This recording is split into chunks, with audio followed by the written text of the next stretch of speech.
What is up, all you individuals out there? It's me, full-time anime man, and I'm finally here with the last episode of What If Deku Was an Ice Wolf. Anyway, I hope you all enjoy the story, and let's pick up where we last left off. This is What If Deku Was an Ice Wolf, final episode. Hope you enjoy. Where we last left off, Rei Todoroki was kidnapped by the League of Villains. We pick up a few days after her kidnapping. Izuku, Shoto, Natsuo, Fuyumi, and Toya are at UA grounds planning on how to possibly get their mother back. While the teachers and All Might were talking about possibilities and tricks that the League of Villains have, Izuku is losing his mind and is about to blow up at the heroes, saying things like, why are they just sitting there and just chatting as if a human life is not in danger at the moment? We need to strike while we still can. Who knows what the villains could be doing to her right now? God. Izuku storms out of the room. Duly note that with all this stress and the possibility of his mom in danger, Izuku's thinking process is not very straight, which is why he blew up at the heroes. While walking down the hall, Izuku's siblings chase after him, telling him to calm down. Izuku would yell at them to not tell him to calm down. Like, our mom is in danger, and for all we know, she could possibly be tortured. She could even possibly be dead because of me. Izuku breaks down crying, sliding his back down against the wall, sitting down. They hug him and calm him down. Toya would ask, why do you think it's your fault? Because if I never came back, this would not have happened, and I would have never met the League of Villains. I'm so sorry, guys. A moment of silence brushes by, and Toya speaks. Izuku, listen. None of this is your fault. All for One is a bad guy with no good intentions. The only thing he has and that he wants is power, and to get to you. I am hoping that our mom is okay, but right now we need to keep our heads together if we're going to get her back. We can't do this without you. You need to be strong for her as well as yourself, okay? Izuku wipes his tears away and says, yes, okay. They then walk back into the room and Izuku apologizes for his behavior. And just as he does that, the news turns on with a message from All for One to Izuku. Hello there, Izuku. As you know, I currently have your precious mommy, dear. He doesn't even talk like that, but yet here I did. I wrote it down. Continue. The camera zooms out, revealing Rei, their mom. The kids are gasped, happy that their mom isn't hurt, or at least she doesn't look hurt, but obviously she is in a lot of distress. Tears run down her face, and as she stares into the camera, the kids feel like she's staring right at them, and All for One continues. Now, I have a proposition for you, Izuku. If you just simply come back to us, no tricks, no tomfooleries, I will return your mother to you, safe and sound. But if you do not, I will have to have your mother endure all the torturous endeavorments that you have went through. And just in case to show how sincere I am, he then looks down at Rei and she looks back at him. She starts showing signs of a bad headache, holding her head with both of her hands and screaming while falling to the ground. The Todoroki kids grow angry seeing their mom in harm's way. I will give you 24 hours to make your choice. See you later. The feed then gets cut, and All Might says, "What does he want with you? You haven't really done anything to him except get away from him." I don't know, All Might. This is too much for me.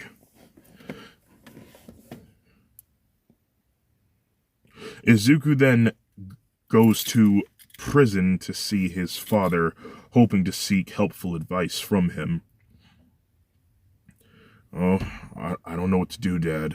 They want me to exchange myself for Mom, and I just don't know. Is it a trick? I don't know. What would you do?" Endeavor says, "This is truly a difficult situation. I know that, Dad, but what should I do?" Well, your best choice is to huddle up with the pro heroes and make a plan with them. I'm afraid you're wasting time talking to me." "No, I'm not, Dad. You're still a hero to me. Plus, you've had more experience being a hero than almost as much more than All Might did. I just need the best advice that you can give me so that hopefully we can return Mom safe and sound from this tyrant." He smiles, and after sharing a few words of wisdom, Izuku left the prison and went back to his siblings, and together they made a plan. A few hours later, Izuku grabbed a pair of needle-nose pliers and gave it to Toya. Toya is very hesitant about the thing that he needs for the plan, but Izuku convinces him and then turns to his wolf form. A few hours later, the pro heroes and the Todoroki family group up and are ready to meet at the area that All for One intended for Izuku to meet them at.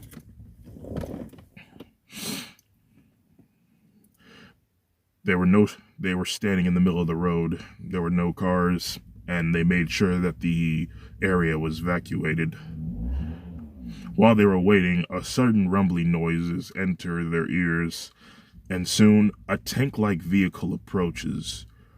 All the heroes ready themselves for a possible fight, and then it stops. Its hatch opens with All for One exiting out from it, with Shigaraki and their mother with four, and they see that Shigaraki has 4 of his fingers on her, ready to decay her if anything goes wrong.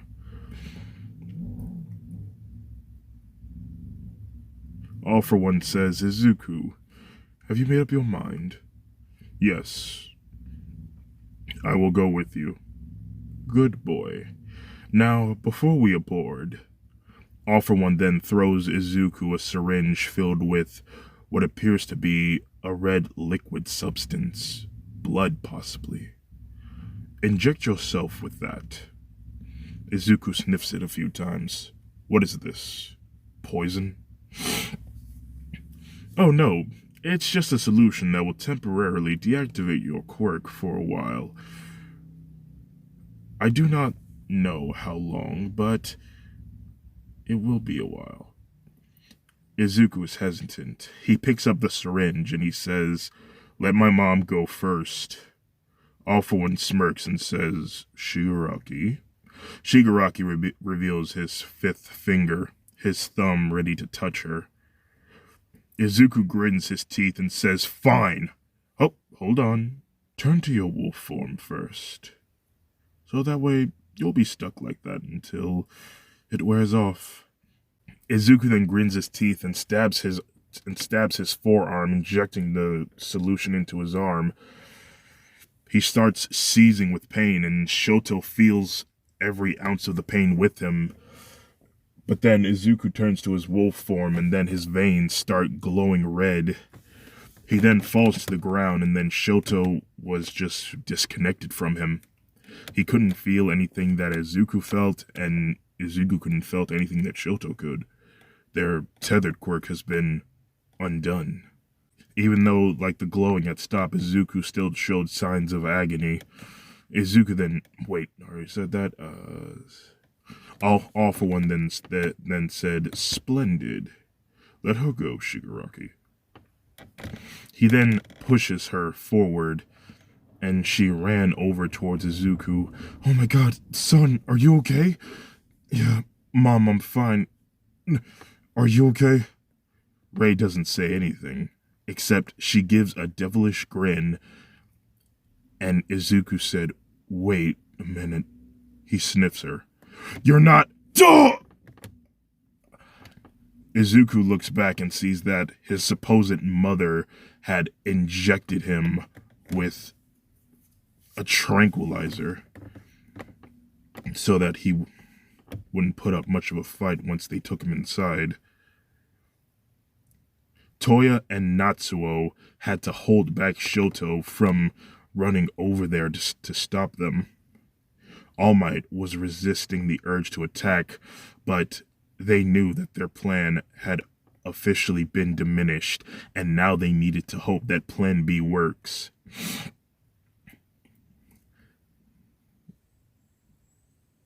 Ray then looks at the rest of her children and grinned at them. Suddenly, her skin started warping and changing into this sort of ooze-like substance, revealing a girl with blonde hair and who was currently out of clothing, holding their brother in her arms. It was Himeki Toga.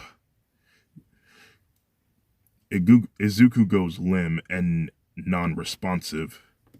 He's officially passed out from the injection. Toga then starts dragging Izuku inside, and even though All For One was wearing a helmet, All Might knew that he was devilishly smiling underneath that black mask of his. They then walk back inside the tank-like vehicle and then shut it.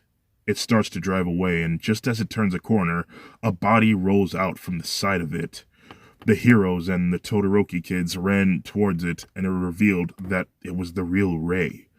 They quickly took her to a hospital to be checked out for any injuries. A few hours later, Izuku wakes up in a dungeon. He was behind bars in the corner of a room. There was only one window, and it still showed that it was still light outside. And on the other side of it, Korogiri was also in a sort of specialized containment unit to which he could not transport himself away from. Korogiri asked Izuku if he was okay. Other than the headache from the drugs, he was fine. After a few minutes of apologizing to each other, and Izuku tells him that his quirk is gone for now, and Korogiri would tell him that he overheard All For One say that his quirk will return to him after 24 hours. He also goes on to tell them that he's going to make Izuku use his tethered quirk on his new army of men to make them stronger and powerful, just as he is. Outside somewhere, the Todoroki children were sitting, waiting for anything to happen. They were worried for Izuku. They hope that they don't find the communication device that is lodged in his ear. All Might then enter the room, telling them that Izuku is awake and he's talking. They quickly ran over to the machine and asked Izuku if he's okay. And Izuku would tell them that he is fine. He would also go on and tell them about the plan that All For One has for him, and that they just might have the upper hand on this. Izuku then tells them that he needs to stop talking, for they are listening to him. Suddenly, about an hour later, Shigaraki would enter the room, and he would start taunting Izuku, calling him weak and a waste of space. And he would even comment about how long it took for him for his hands to recover from the third-degree burn and the ice and the frostbite. But Izuku would not find any of his comments hurtful. He would just let it wash over him. He would just say, "And?" Shigaraki scoffs. "You have no idea how bad I want to kill you. But luckily for you, my master needs you." Wolfie Izuku says, "Why didn't you kill your father?" "What? When I gave you that flashback in the mall, you didn't kill your father." Shigaraki is silent. Now, I'm not saying that you didn't originally kill him in real life, but seeing him again, you did it differently. You attacked him instead. Why is that? You're afraid of being alone. You want to go back and stop yourself from killing him, but because deep down, you miss your father. You're the last one standing in your bloodline. So you project your father onto All For One. If he really loved you, he wouldn't let you call him master. But in the end, that's all you are, Shigaraki. You're just a slave. Shigaraki then bashed the bars and yelled, "Shut up," at Izuku. "You don't know nothing. You don't know nothing." Shigaraki, if All For One is in need of him, it is important that you do not lay a single finger on him. Otherwise, he will be crossed with you, said Kurogiri. Shigaraki smirks at Izuku and exits the room. Kurogiri said, "Why did you say those things?" "Because I wanted to get inside of his head. When he came to me, I showed him his past, but he didn't do what he originally said. Instead, he beat up his father instead of killing him. Deep down, he really loved him, even with all the abuse. All For One brainwashed him to thinking that he cared about him." A few more hours later, Izuku can hear someone coming. Oh no. What's the matter? Toga's coming. The doors then open to Toga, skipping inside the room with keys in hand. "Hey there, Wolfie boy. Get this, the boss said that I could play with you. Isn't that wonderful?" She opens the cage and locks it behind her. Izuku just curves his body and lays down, ignoring her. "Oh, come on, Izuku, don't be like that. We at least have a few minutes of fun before I have to go." Toga then drew a blade and would start cutting Izuku. Izuku he would scream and would try to start fighting back against Toga. But considering the fact that he was just an ordinary wolf at the moment, Toga had more strength than him. She simply just grabbed him by the back of the neck and just held him down while she would cut him in random parts of his body. A few minutes later, of cutting Izuku and Izuku's screams of agony, she would stop.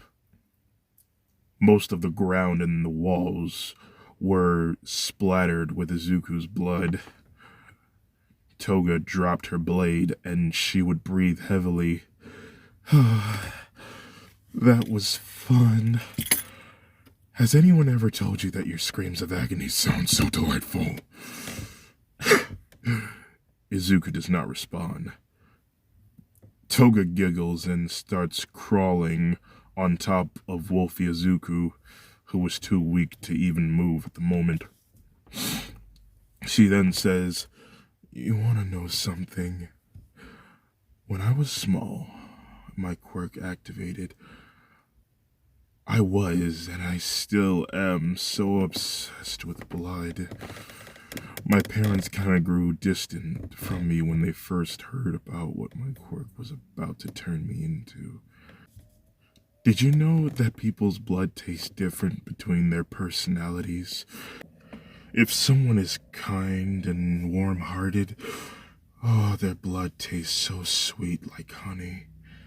And the most vulgar and aggressive types are the most delicious, like a Texas Roadhouse steak with mashed potatoes and gravy. Oh my God, my mouth is just watering thinking about it. Oh, and it's all your fault, Wolfie boy, because your blood is so good. I want to see how tastier I can make it. I will tease you, and I will break you. She then leans in closer towards Izuku's ear and says, and you're going to love it. Izuku couldn't hold back his frustration anymore. His jaw then clenched as he lets out a growl, and then he jolts at Toga's face, leaving a bite mark on her cheek, drawing blood. Toga's eyes widened as she stood up. She had never been bitten before, and she did not like that. Oh, did you just bite me? You freaking jerk! No! Toga would proceed to slam Izuku's body down to the ground. Izuku would cry out loud, and the Todoroki family heard everything that was going on. Toga would also proceed to kick Izuku while he's down. You like that? After everything that I told you, you still try to fight me? After I poured my heart out to you, you try to hurt me? You try to leave me? Tears run down her face, which taps Izuku's fur. I freaking love you, you freaking white idiot!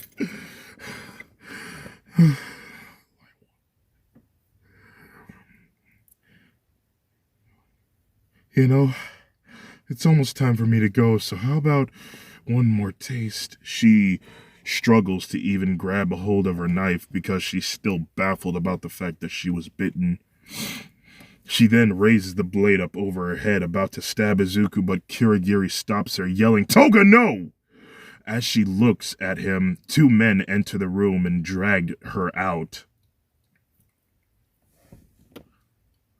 The door shuts, and Kurogiri calls Izuku's name a few times, but Izuku is silent. He just sits there, and it's quiet for about an hour until Izuku wakes up. Izuku, are you okay? His shoulder jolts, and he says, no. Izuku asks, where are they taking? Wait. About a few hours later, two men came in and took Kurogiri. Hey, where are you taking him? Asked Izuku. They didn't say anything, and soon Izuku found himself all by himself.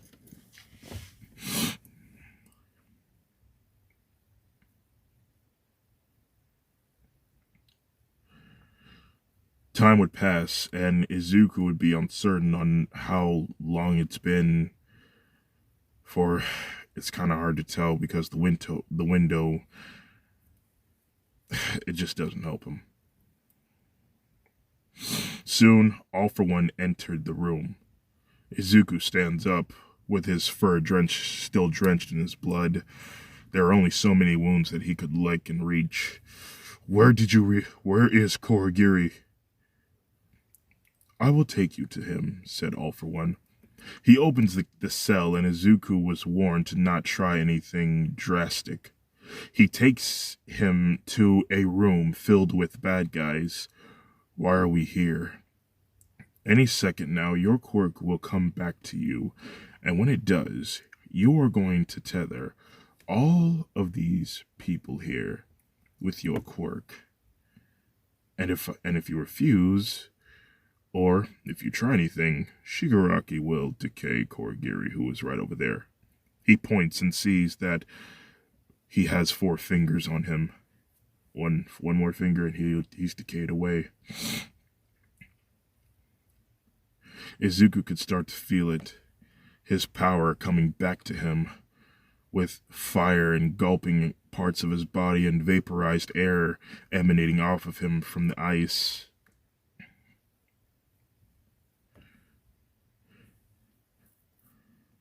All for One notices this and says, "It's time."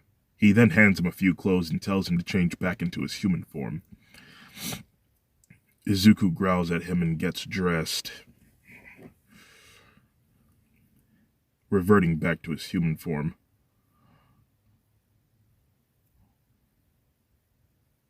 All for One's goons look at Izuku, ready for their powers to be extended, if you may. Korigiri yells at Izuku to not do it and he's not worth it. But Izuku doesn't say anything. Izuku looks back and forth between Korigiri and the bad guys, and he finally just makes up his mind. He yells at everyone to huddle up, and each of them would have their hands meet in the middle, and for those who couldn't reach, they would just have their hands touching the back of the person that was in front of them.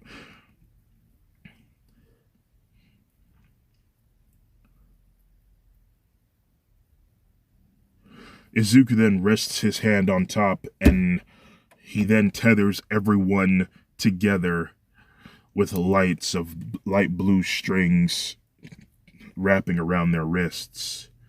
Shigaraki would drop Korigiri and Izuku would run over to get him as All for One and Shigaraki stare in amazement. While the thugs were distracted with their new powers, fire and ice emanating off of their bodies, one of the thugs had a sort of thick, milky white substance appear from their hands. "Hey, what the hell is this?" The substance then got on the person's clothes and it started melting their clothes away. And at one point, it got onto someone else and it burned their skin. And then it passes on to another and another and another. Shigaraki looks at Izuku, who gives him a devilish smile. Izuku then oddly aimed his body to a point where he actually used Aoyama's naval laser and then shot through the roof, and it penetrated the ceiling and headed towards the sky, where the police, pro-heroes, and even his brothers and sister were waiting for his signal. This was Plan B. Everyone was quiet until they see the light. Well, everything was quiet until they see the light, and they immediately ran toward to rescue Izuku. Izuku stops what he's doing, and he even holds his stomach out of pain, because there's one thing that I forgot to mention. I forgot to mention the drawback of the tethered quirk. When Izuku tethers with other people and copies their abilities onto him, he also copies their weakness and affects him as well. So if he uses Aoyama's quirk too much, he'll have a stomach ache. Overuses what's his name? Kaminari's quirk, he could go stupid. Anyone who has a drawback with their quirk, it also affects Izuku.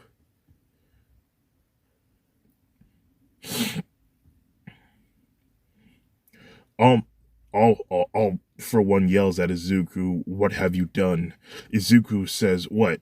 Did you actually think that it was only me that had the tethered quirk?"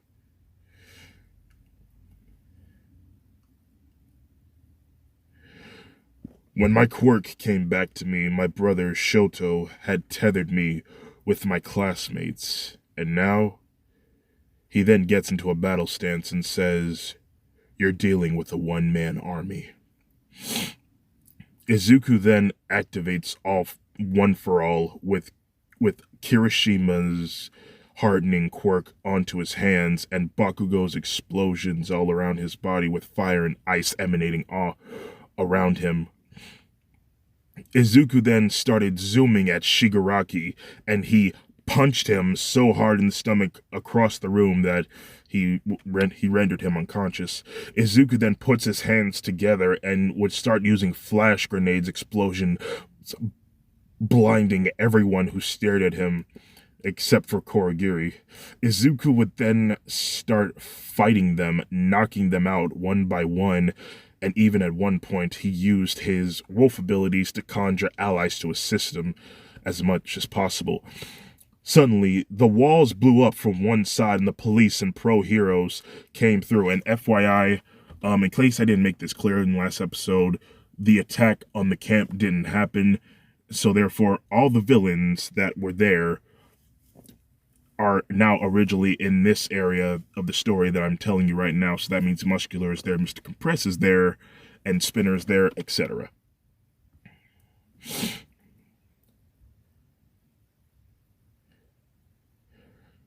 With all the commotion going on, All for One would pick up Korigiri and run off. Izuku would run after him through the halls and then soon make it out the door outside the building. It seems that they were in a warehouse just near the docks of the ocean, where an army of police cars were nearby. From above, All for One calls Izuku's name. He flies overhead, still holding Korigiri by his neck. "Put him down," yelled Izuku.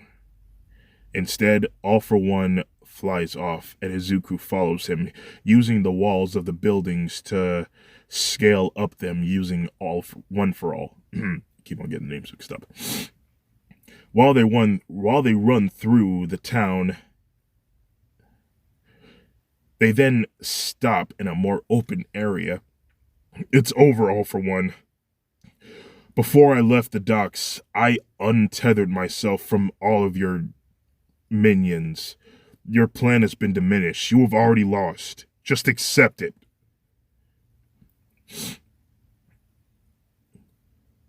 All for One says, "Far from it, Izuku Todoroki." He then threatens to rip Korigiri in half by grabbing him by his leg and holding his neck. Izuku then quickly grabbed a hold of the lamppost, using Kaminari's quirk to shoot electricity through it and at All for One, which caused him to drop Korigiri. Izuku then uses Uraraka's quirk on himself and lunges at All for One, pushing him through buildings with tremendous force. And the two would begin to fight while in the air. They would exchange blows to each other, but the two are at equal, but Izuku is still hurting from Toga's knife-cutting session. He needed to do the Kiss of Sira on himself to fight better. After a few minutes of fighting, the two would stop to catch their breath. All for One uses this opportunity to talk to Izuku. "You know, Izuku, you and I aren't so different. We both can take others' quirks and use it to our own benefit. We have lost family members and set out to find new ones. And most importantly, we both seek to create a better world for those who are innocent. Join me, Izuku, and together we can make that happen. We could seek out those whose main objective is misdemeanor and tyranny, and make them all disappear in a flash." All for One extended his arms out. "What do you say?" Izuku powers One for All up and dashes towards All for One. Oh, right. They landed, by the way. They're on the ground. He punched him square in the jaw, which caused him to fly back and get back to his feet almost instantly. Izuku, while walking towards him, says, "You and I are nothing alike. There is a big gap between us that divides us, All for One. And I got 3 things to say to you. that you. One, though yes, I take people's quirks and I use them, but I never keep them. And even if I do, I and even if I do use another person's quirk, they there are always people that trust me and that believe in me. You steal, you hurt, and you encourage genocide, pain, and destruction wherever you are. Whereas All Might believes is truth and justice. Hell, even Stain has better morals than you. And if someone who is named or known as the hero killer has better morals than you, that is when you are seriously screwed. 2. Even if we both lost family members, I lost one family pack because of you and that Nomu that you created. I still see them in my head. Tears run down Izuku's face as he clenches his fist. They're all gone. Khan, Sira, Shal, and it's all because of you! Izuku's eyes start to glow, but without any snow, and he would activate Wolf Frenzy, and the mysterious mark would appear on his face. He would then begin to battle. He would continue his fight with All For One, punching him left to right.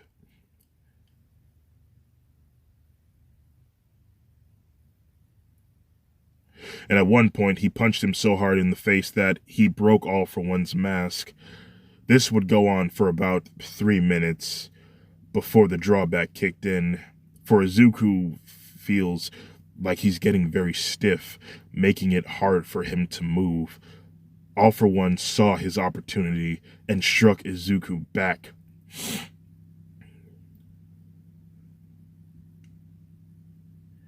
Izuku finds himself lying on the ground, looking at the sky, with the mysterious mark vanishing from his face.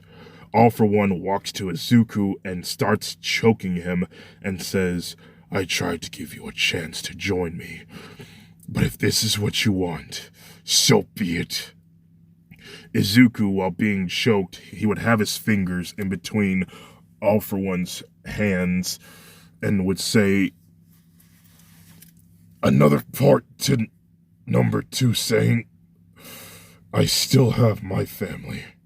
Suddenly, a purple portal opens in front of All For One, with All Might appearing from it with his signature smile and his catchphrase, have no fear, for I am here. Izuku's family members, Shoto, Natsuo, Fuyumi, Toya, even their mother Rei would come in his help of need.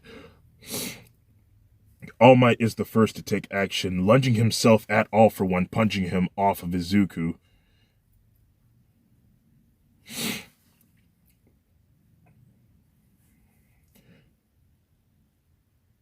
And the Todoroki brothers helped their sibling up. It's about time you guys showed up. Shoto says, well, it's a good thing that Korigiri was nearby.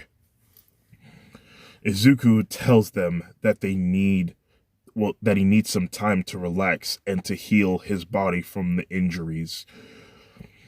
And so he does. He calls in a Sira wolf-alike to heal him. Shoto, Natsuo, and Fuyumi would go fight alongside All Might, while Rei and Toya would stay behind and protect Izuku just in case.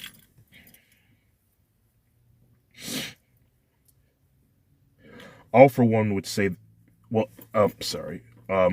their fight would kind of go the same. The only difference is that All For One is that All Might has a little help with him.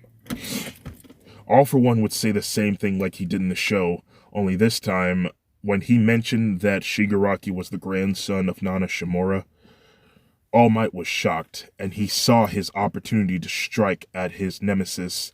He then aimed his finger in a gun position and would shoot an air cannon at All Might, successfully destroying his respiratory system once again. Now remember, Izuku healed All Might to a point where he recovered his system, and now it was all destroyed again.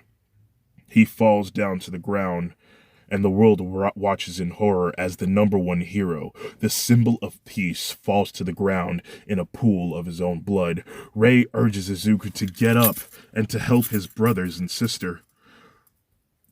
But he just needed a little more time, and so Rei took action, fighting alongside her children with all the running, this running going on.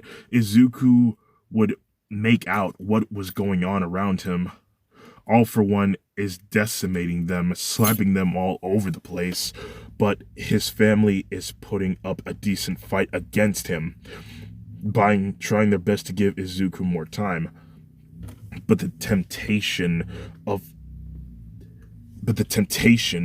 All for One dare touching his mother again and even his siblings really makes him mad. And at one point, he thought about that night, how he failed to save his wolf family. He refuses to fail now.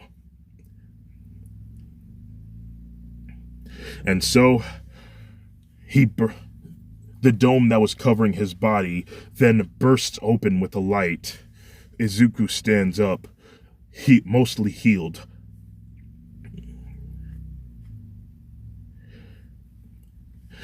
The explosion also causes All for One to fly back a few feet away, and Izuku urges his brothers, Shoto, Toya, and Natsuo to stand next to him.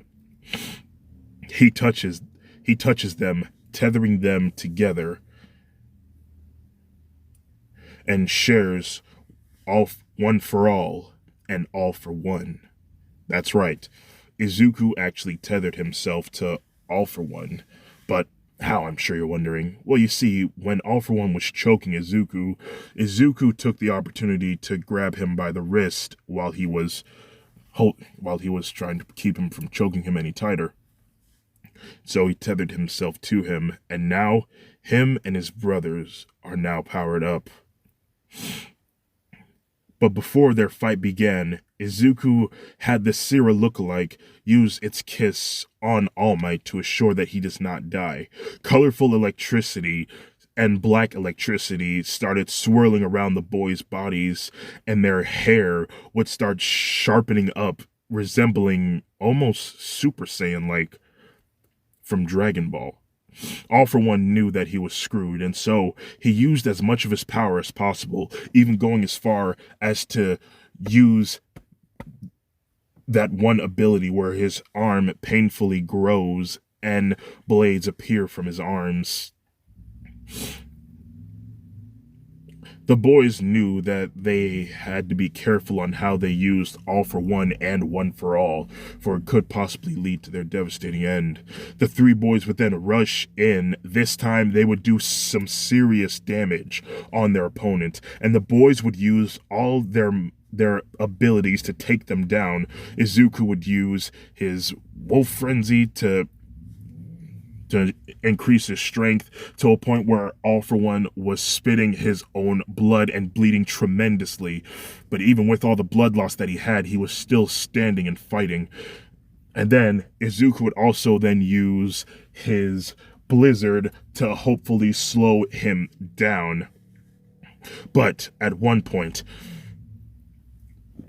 All for One got a little too close to Shoto, and he grabbed a hold of Shoto's neck and slammed him to the ground to a point where he actually cracked the concrete from underneath Shoto's back.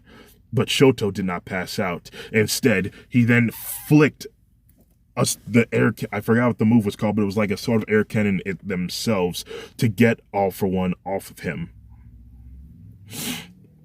Izuku would usher over to him and get him up. Shoto, are you okay? I'm fine. We need to focus. All for One continues to get up. Natsuo grins his teeth. Oh, what is with this guy? No matter how many times we knock him down, he always gets back up. Izuku steps forward and says, well, gentlemen, I think it's about time that we do Dad's devastating technique. Shoto says, prominence burn. Izuku nods his head, prominence burn. But we can't do it with just any ordinary prominence burn. He looks at Toya and tells him that an ordinary prominence burn will not work well. They need to use his blue flames. Toya was hesitant, but Izuku assured him that they can do it. They just have to believe in each other, and that they have each other to fight alongside. Toya would then nod his head in agreement, and Izuku is the first one to lunge at All For One, while yelling, "This is ending now, All For One!" All For One smiles and says, "Quite far from it." He then intensely stares at Izuku, trying to distort his electrical fields to get him to pass out. But he didn't fall. And that's because Izuku has been training with Kaminari on how to counterattack the fields. So now Izuku has grown a tolerancy to it. Before All For One could ask how, Izuku landed a punch using Uraraka's quirk, which flies him into the sky almost endlessly. He then uses the Uraraka's quirk on himself, jumping straight towards All For One and grabbing him by the shirt. And soon he was accompanied by his brothers, who used their flames to project themselves upwards. Soon they catch up to him and they grab a hold of him. When Izuku thinks that they're far enough away from the city, he then put 10 of his fingers together and yelled "release" while quickly grabbing a hold of All For One again. The gravity then took them back down, and blue flames engulfed the boys' bodies, and the boys would spiral around, with All For One spinning with them while yelling, "Alt plus ultra, prominence burn!" The blue flames engulp the skies, and their explosions nearly resemble that of a blue star exploding. When the flames clear, the smoke covered the sky, and from down below, Rei and Fuyumi are looking for the boys, but they do not see them. They haven't even hit the ground yet. Where are they? I don't know, Mom. But then they see them falling towards the ground. Their bodies are lightly covered in smoke, but they aren't moving. Did they pass out? Soon, when they hit the ground, a sort of wave of fire covered the impact for them. And when it clears, it revealed the boys standing up with their fists in the air. And as Rei and Fuyumi approach them about a few feet behind the boys, All For One lands right behind them with a loud thud. Izuku, Shoto, Natsuo, Toya turn around with caution, and Izuku approaches him. He was still alive, although his arms and legs were burned to ashes. A part of his stomach, a part of his lower half, was also missing as well. All For One breathed heavily, as if he was in need of life support. He looks at Izuku, and Izuku kneels down, putting 3 fingers up. And lastly, number 3. I do want a perfect society, a better world, but your way is not the way to go. Not for anyone to fear me, not for the world, not even to rule the world with an iron fist. The only way is truth, justice, and freedom. Freedom of fear. Freedom of misdemeanor and tyranny such as yourself. Freedom from you. And if you had any common sense, you would surrender now and not do anything stupid. Izuku gets up and walks back towards his family. All for One continues to breathe, and with one last inhale, he said, "Godspeed." Within the blink of an eye, what looked like warpy flesh started coming from All for One's arms, and Izuku yelled at Fuyumi to throw it to him. He then Fuyumi would then throw what appears to be a kitchen knife towards Izuku, and Izuku would catch it, and at the very last second, he would then plant the knife into the flesh of All for One. This would cause tremendous pain to him, that he would have the flesh retreat back to him, and when the flesh retreated back to him, the knife would fall out, and it would reveal the stab wound. The knife falls to the ground, and All for One sees what appears to be a tooth on the tip of the blade.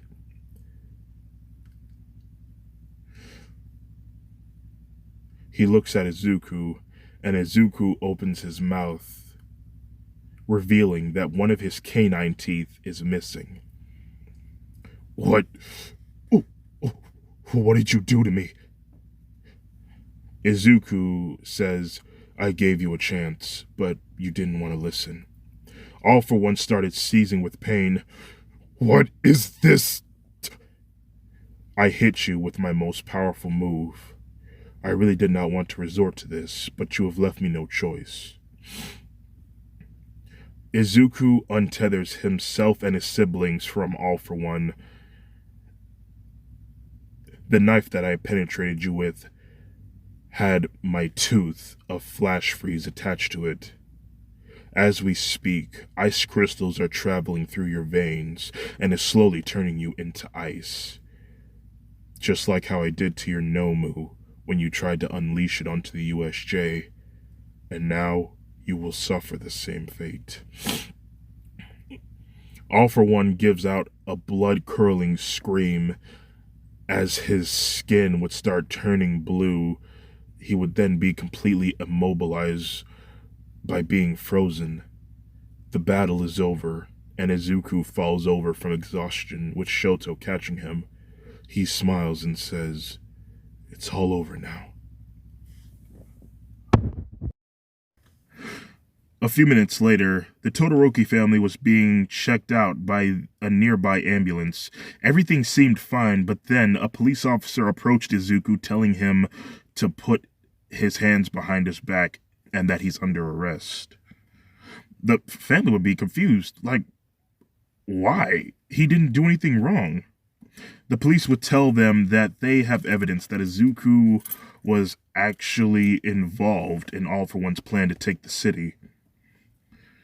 They show a video of criminals saying that Izuku was indeed involved in the plan, that he was meant to look like he was kidnapped in order to make him look innocent.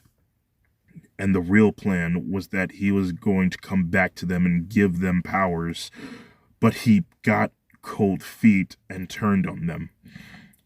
The only person who objected to those terms was Kurigiri, saying that no, that they're lying, don't believe them, but yet the police, they believe him. They're all saying this, but they're all saying the same thing, and Izuku realized that this was All for One's plan all along. To have the police turn on him. The police officer tries to grab Izuku, but he tries to put quirk cancellation on Izuku, but Izuku snatches his arm away and says, "No, I will not. Can't you see that they're lying to you? They're all trying to take me down with them. I fought for the city and I protected it. And I laid down my life for a better tomorrow for the people. And like what, this is the thanks I get? You are seriously stupid if you believe a bunch of murderers, or whatever the hell they are, over me." Izuku's eyes start to glow, and the clouds get dark, and the police slowly reaches for their guns. Shoto notices this and slowly stands up. "Izuku, hey, it's okay. We can easily just prove your innocence, but right now you need to be calm. I can't be calm, Shoto. They literally have their firearms aimed at me right now. Because what? You're afraid of me? He says that as he looks around.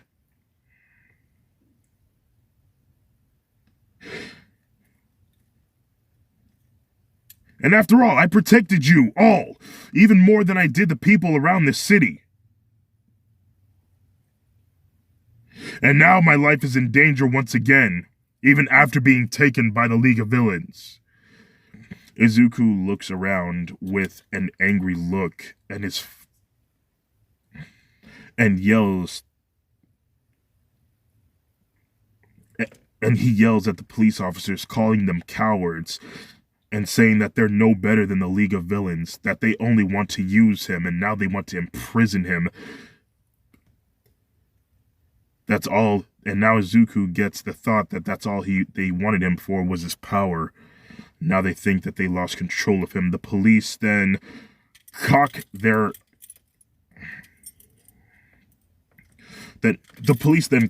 firearms and yelled at Izuku to put his hands behind his head and to get on the ground now. Izuku readies himself, and it gets a little cold outside. People were able to see their own breath with every exhale. And for absolute no reason, the police would start shooting at Izuku, but he would quickly conjure ice around him, stopping the bullets in their tracks. Izuku would retaliate. He had no other choice. He didn't even do anything to initiate the situation. They just started shooting at him because they could. But he wasn't going to hold back, and so he used the ice that was around him to explode towards the police officers, lightly injuring them in the process, and soon pro heroes joined in, trying to take Izuku down. It's like I can't find peace nowadays. I've saved lives and I've proven myself so many times, and yet this is what I get? Izuku would then turn to his wolf form and conjure many of his allies to assist him. Some would attack while he would make his escape. And once he was far enough, they then vanished.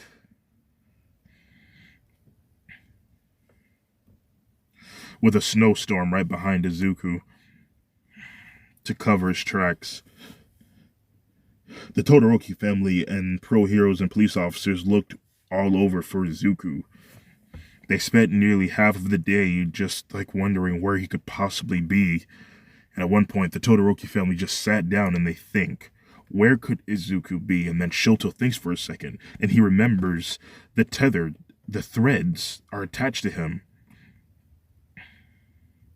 Hey guys, we could use the threads that are around my wrist to find him. But of course, he says this in secret. He did not want the police to hear them, or pro heroes to hear them either. And so they quickly got into a car and they drove off to find him. They followed the threads, though a pro hero notices this and informs the police officers and other pro heroes. And considering that All Might is currently hospitalized, and the available pro heroes were too weak to fight against Izuku, they made a call to a certain prison to get help from an inmate. They would follow the strings for a while, and Shoto would tell his mom where to turn and go.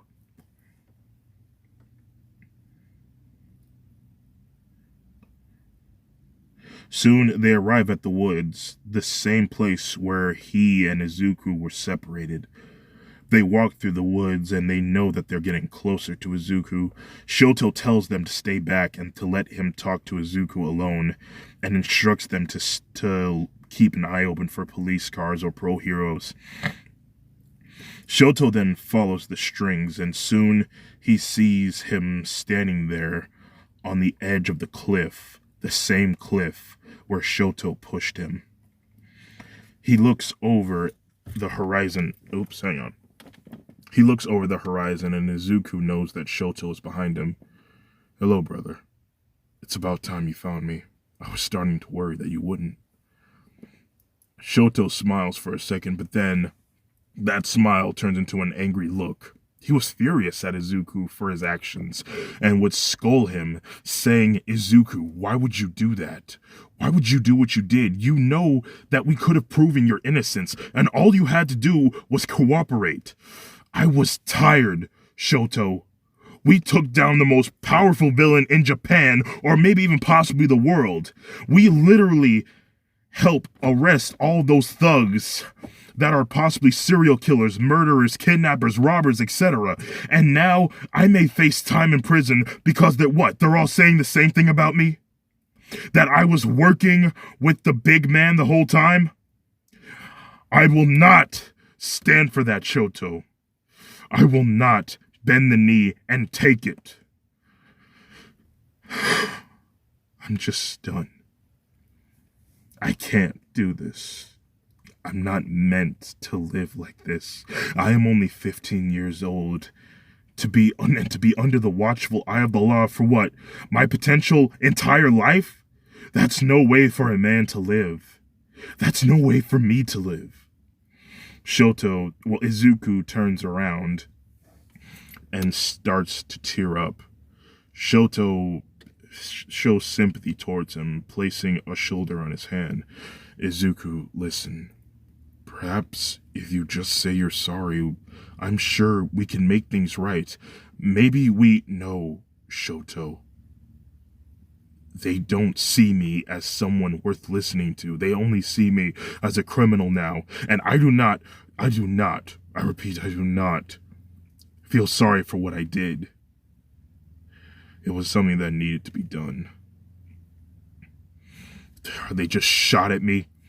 They could have killed me just like that. And I don't want... No. I can't want to be a hero for this city no further. Izuku, please. You just have to believe in me. And besides, even if you don't,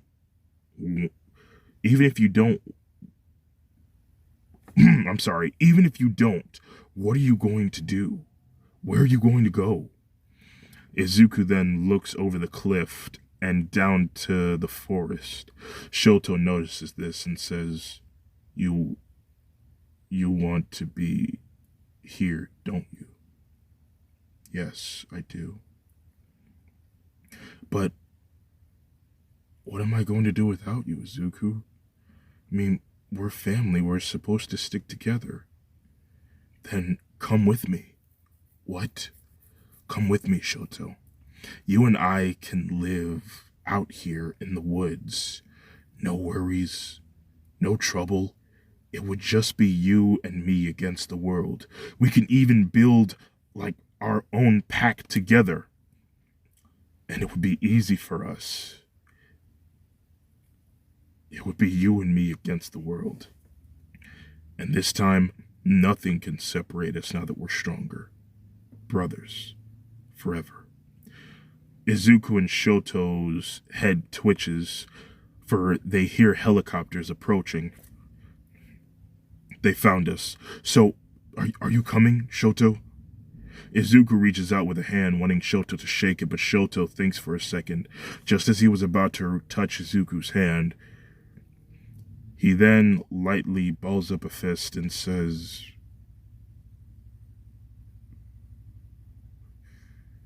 I hope that you'll be happy now that you're choosing this. Izuku smiles and says, you too. And I hope that you become the next #1 hero and you show the world just how splendid you are. Shoto tears up, and I hope that you get bliss and that you don't regret anything that you've done in your life. I'm gonna miss you, Izuku. Hey, now, we will always be together, and these threads will make sure of it. Here, come here. The boys would then hug each other, and they erupt in tears, falling to their knees. Izuku would tell Shoto to hold still, while he conjured a Sira look-alike to lick his eye scar and to heal it. Shoto would feel around where his eye scar used to be, and it would be smooth. He would then look at Izuku and smile. Keep this in mind, Shoto. Today is a new day for the both of us. This is where our lives originally begin. And it's time that we rejoice. But wait, Izuku, what about Melissa? Izuku thinks for a second and then he says, "Can I see your phone?" Shoto gives him the phone and he calls Melissa. She answers almost immediately, and obviously she's worried about him, asking him if he's alright and what's going on and why is he wanted. Melissa, she's quiet. I just want to tell you that you're fantastic. You are a spectacular person, and one day you're going to make your dreams come true. You are an inspiration to me, but I'm gonna miss you. Melissa starts sobbing, for she knows what Izuku is doing. I'll miss you too, Izuku. Can you promise me that you'll become the next greatest scientist one day and create gadgets for those who don't have quirks? Yeah, I promise. I will. Okay. Goodbye, Melissa. Goodbye, Izuku. They both then hang up the phone, and the rest of the family shows up, informing Shoto that the police cars are coming and pro-heroes as well. Shoto would tell them that Izuku is going to run away, but they would not want him to do that. They would try to convince him to stay, but Izuku has already made up his mind, and so they decide to let him go. They would cry for their sibling going, but as they do a family group hug, they feel something attaching to their wrists. They look down and they see other golden threads permanently attaching to them. Quick FYI, this will not insinuate them.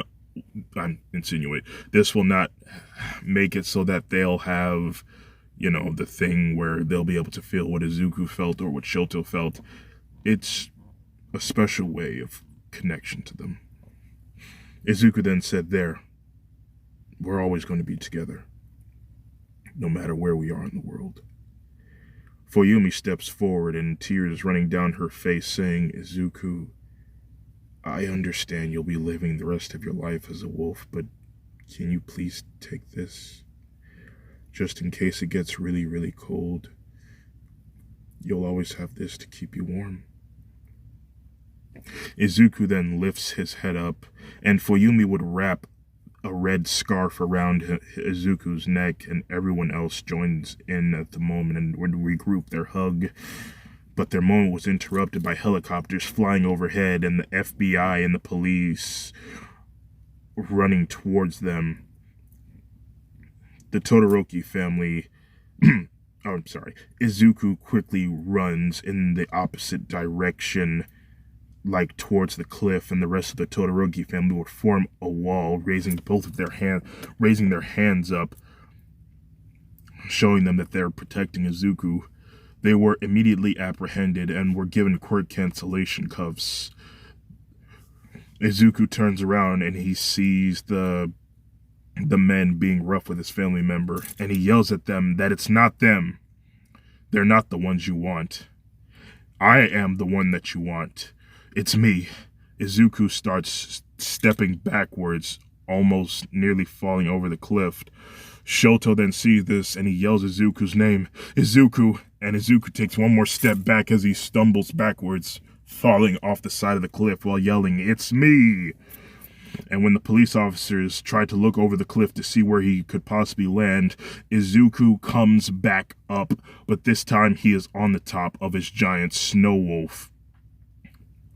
Izuku would give a compelling speech about how he was not the enemy, about how he was never the enemy, and that he, his brothers, and his sisters will be looking over the city while he was gone, and that if there was ever an opponent that they could not handle, Izuku would return to assist them. He would tell the police officers to always look at the rising and setting of the sun, for that is the only place where they will find him. Farewell. Izuku looks at his family and he smiles, even in his wolf form. As the snow wolf would start running off, and just as Izuku was just about far away, a sort of fireball flew towards Izuku, and it struck him, causing it to crash to the ground with Izuku in it. The family jolted out of worry. They know who grabbed Izuku, and they try to fight back, but their quirks are canceled and they can't do anything. All they could do was watch. Ray would then scream for him to let him go, but once again, all they could do was watch. Right where Izuku was, just as the smoke was clearing, his vision came back to him and he looked up. He was in the arms of someone. He looks up and he sees that it's his father. Dad. Son. What are you doing here? Endeavor hears a voice in his earpiece saying, "Great job, Endeavor. Bring him in and we can discuss your hero license getting detached and return it to you." Oh, are you going to take me into them? Endeavor, come in. Boop. He turns off the earpiece and says, "Well, you see, I'm a father first, and I'm a hero second. But either way, I don't have my hero license, so I'm just a father." "So, you're leaving, huh?" "Yeah, I can't stay here, Dad. My place is out there somewhere, amongst the animals, like my great-grandfather before me." Endeavor gives a light chuckle and he rubs the top of Izuku's head and says, "Well, son, I do hope you find what you're looking for. I'm gonna miss you."